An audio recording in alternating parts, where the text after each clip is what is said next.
ไม่สูงค่ะเมื่อได้เป็นวันที่5เดือนธันวาคมที่6ปี2026ในตอนในข่าวใส่หมอขอมีข่าว3ตอนได้มาเปิ้นเผาค่ะตอนที่1ผู้มีปนพ่อนเขายาขึ้นเฮิรนเย่หลายๆหลังอันก่อสร้างไว้เปิ้นตีอันแห่หามอันอำแม่นจอมหนักปักเปิงข่าวเงาเทียงโหนึงค่ะสื่อตรงก้นหลายตีค่ะเตรียมต่างลองว่าเฮียงการยันเมืองหมังก้อในเมื่อแต่มันแต่ก็เป็นลูกเลี้ยงลูกจางเปิ้นเพราะว่าอยู่เฮิงกว่าได้ก็เป็นก้นอันมีนาการทางงาน หังก้วยตัวเจ้าเก่ากว่าเนี่ยค่ะเที่ยงตัวหนึ่งค่ะป้อเลี้ยงได้จางก้นเมืองไทยหลายๆก็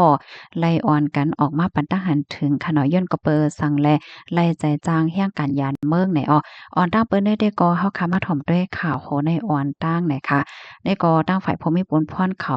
ไล่ขึ้นถอนยา8ค่ะเฮิรนเย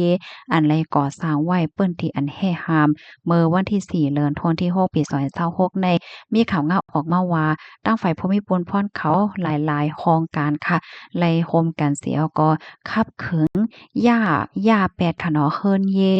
อันไล่ก่อสร้างไว้เปิ้นดีเหมืองตอนตาก้นน้ำดีหิมฮอมหิมจำแสงเซ็นทรัลพลาซาลำปางเมืองไทยเฮ็ดจังไหนลวงตรงหนึ่งได้ปอกกำไดค่ะมีภูมิพลพรโฮงปลิงเมืองลำปางฝ่ายพองงำฝ่ายกดท่าจอมเซ็นตาสายตั้งแล เจ้าหน้าที่ฝ่ายแห่กังแลเพียวม่วยลองเฮ็ดสร้างอันนำจ้อมเปิกนี่ค่ะเนาะโฮมป้าถึงภูมิพลพรฝ่ายเกี่ยวข้องเขาและเจ้าเนี่ยค่ะไล่โฮมกันเฮก็ลงเปิ้นตีคับเขิงเฮ็ดจังไหนเปิ้นตีๆในไหนเจ้าหนังภูมิพลพรเขาก็ท่าแถวก็ฮบทบหันว่ามีโกนก่อสร้างเฮิรนเย่ว่ายอก็ก่อสร้างต่างเจ้อต่างเปิงเข้ามาในเปิ้นตีตอนดาก้นน้ำอันไทยเขาฮ้องว่าพื้นที่สาธารณะค่ะ โคมตั้งเสียงตั้งบนในเป็นกว่า16หลังเฮ็ดจังไหนอันที่สร้างมา16หลังในเนี่ยมันก็ซ้ำอยู่หิมห้อมสายน้ำเหมิงตอนดาก้นน้ำเนี่ยค่ะเนาะ ลำเหมืองสาธารณะอันว่าใน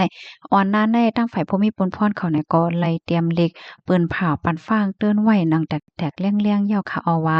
ห้ามอำปันโพไลไผ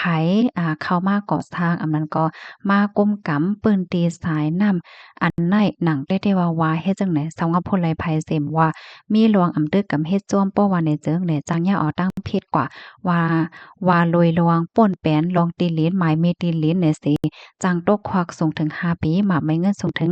10,000วาทอำนั้นก็ตั้งยาตามคอกแลตามหมาบไม้เงินเฮ็ดจังไหนคะข้อมูลอันใดคะเฮาไหนก็เลยเปิงอิงเอามาที่ห้องการข่าวดอนลำปางต่างไว้วันไหนยาวค่ะพี่น้องเฮาค่ะรับถอมยาวหันเถินจังหือพองค่ะอันในก็ค่ะหันถึงว่าเป็นรองใหญ่ว่าอยู่ดังเก่าไหนคะเมื่อว่าพี่น้องเฮาเขาเด้กว่าซื้อตีนลีน5กว่าซื้อเฮิรน5กว่าเฮ็ดเฮิรน5และจังไหนในแค้นต่อเอาข้าวยามเสียก็เลยเพี้ยนด้วยหลีๆค่ะเนาะว่าตีนลีนอันพี่น้องค่ะซื้อนั่นจ่องมันหลอดเพโคปากเต็ม5ปยก็พี่น้องเขาได้ก็เฮ็ดเฮิรนตีนั้นตีนั้นจ่องมันจังเฮ็ด5แล้วเฮาคักกึ่งนี่แลเก้อกุมผู้ใหญ่ก้นหลวงภูมิพลพรเขาเมื่อเฮาคาโคแตกๆแรงๆว่าเฮ็ดไรซังไรย่อเนี่ยจ่องก้อยขับขึงลงมือเฮ็ดเนี่ยก็ลีเนี่ยค่ะเนาะป้อมนั่นแหละจึงสั่งถูกเพราะว่าย่าสั่งให้ย่าขึ้นไหว้ลือไหนแต่ก็มันติเฮ็ดให้เสียงข้าวยามเสียงเงินเสียงต้องว่าสังว่าจังได๋เนี่ยค่ะค่ะหันแม่นข่าวเงาโหนในเหหนังเฮ็ดได้จังเป็นขอฟังเตือนถึงพี่น้องเฮาเขานั่นแหละก็เลยเอามาสืบเปิ้นแพนได้ค่ะ ลูกดีข่าวอ้าโหในเสแลกำในเฮาคามารับถ่อมด้วยข่าวแทงตอนหนึ่งในในก็มีสื่อตรงก้นเขาเปิ้นก็ไล่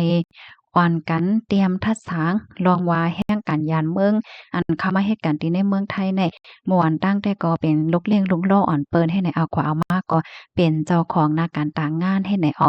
มื้อวันที่4เดือนธันวาคมที่6ปี2026ในค่ะก็เลยหันสื่อในตรงโก้นหลายๆโครงการค่ะเนาะเปิ้นเนี่ยก็เลยออกมาเปิ้นแผ่ว่าเปิ้นตีอันพี่น้องก้นเมืองโฮมตุ้มอยู่เนาะเหมือนจังหนังที่ในภูเก็ตนั่นแหละโฮบทบหันว่าได้ข้าวตัง30ถึง40ปีดีป่นมาได้ค่ะลูกดีแห่งการมาก็ม่วนตั้งแต่ก็เป็นก้นเข็นภาคก้นต่อภาคตีในกาดว่าสังว่าเฮ็ดจังแหน่เนาะเอากว่าเอามาในเจ้อเขาเนี่ยก็คัดใจเก็บหอมตอมจู้เงินต้องเสียแลถึงที่เป็นปอเล็งไม่เล็งลงมาเฮ็ดจังไหน เลยฮู้ว่าเจ้าเขาในเฮ็ดป้ายมักนี้ส่งก้นเมื่อโฮมตุ่มหนังกันก็กะมาว่าเนาะเหตุการณ์ป้ายมักมีผุยเสียงผุยล้านค่ะมังเจอในเพราะว่าจุกมันไหลเหนอตัวเจ้าเก่าเหย้าเนี่ยก็เปิดหน้าการตั้งงานเป็นของตัวเจ้าเก่าเฮ็ดจังเนี่ยเนาะก็ได้เลยว่ามีหลวงขึ้นเหยียมให้สูงมาเฮ็ดจังไหนนั่นค่ะน่ะเนาะลูกหลานเขาอันเกิดมาแล้วจังไหนก็เรียนในโรงเรียนไทยเรียนเหล็กไทยว่า สังว่าเจิ้นน่ายเฮ็ดไหนยาวค่ะอ้อตั้งฝ่ายก้นวานตั้งปะตอนนั้นแต่ก็ลาดว่ายอมรับค่ะว่าเป็นเอาแห่งการก้นเมืองโฮมตุ่มในเขาเป็นก้นไก่ไก่เหตุการณ์แต่ค่ะเพราะว่าเหตุการณ์ยก็ไก่เก็บเงินบ่เก็บเงินเขียนน่ะค่ะถึงตีเขาป้อเลยหลีเลยเป็นกว่านั้นน่ะเนาะว่าเฮ็ดจังไหนมีผู้ใจจากเมืองโฮมตุ่มคนหนึ่งลาดว่าที่อันมาอยู่ในเมืองไทยในเขาก็เลยอยู่สากัดเย็นนั่นน่ะเนาะย้อนก็เพราะว่ามีภูมิพลพรเจ้าหน้าที่เขาเนี่ยก็ไปจอยๆเถียมๆเฮ็ดจั่งใดอ้อบางปกรายจ่ายการมั่นการนั่นการได้เฮ็ดจั่งใดน่ะเนาะเขาได้ก่อการไลเฮ็ดสร้างกว่าจังไหนเปิดให้จังอยู่รอดไลในมื้อเลียวที่ในมื้อเลียวได้อยู่ที่ในภูเก็ตมาเข้าตั้งถึง20ปีแล้วจังไหนเหย้าอันที่ในเมืองโฮมตุ่มก็ใครปอกมื้อเหย้าเนาะยังลาดป้าแทงว่าหมางก็ในคณะเขาก็เลิกเตะๆแต่นะเฮิรนจอมคนไทยเปิดตาไลไหวไทยว่าสังว่าเฮ็ดจังไหนก็มีแหนเหย้าค่ะข้อมูลตอนนี้ก็ค่ะเฮาไล่เบิ่งอิงเอามาที่พันทิปนะคะเนาะก็เปิ้นก็เอามาอบโอ้กันเกี่ยวเลยลองแห่งการว่าสังว่าจังได๋เนี่ยค่ะอันนี้เป็นตอนหนึ่งเนาะกับในเฮาค่ะมารับถอมถ้วยเถียงเมื่อวานในค่ะก็ไล่หันก้นที่อันเปิ้นเต็มต่างเนื้อสื่อตรงก้นค่ะเนาะเปิ้นก็ลาดว่ามีบ่เร่งนายจางก้นไทยหมังจื้อค่ะเขาก็ออกมาลาดว่าแห่งการพี่น้องคนไทยในเหตุการณ์ป้อมีตั้งเยือนกันกาหือปยกใกล้ๆมีหลวงของคำนะมาเหตุการณ์4วันเกิดเหตุ2วันหรือเหตุ2วันเฮ็ดให้เนาะกันนักกันนาก็เฮ็ดป้อใครไหลใคร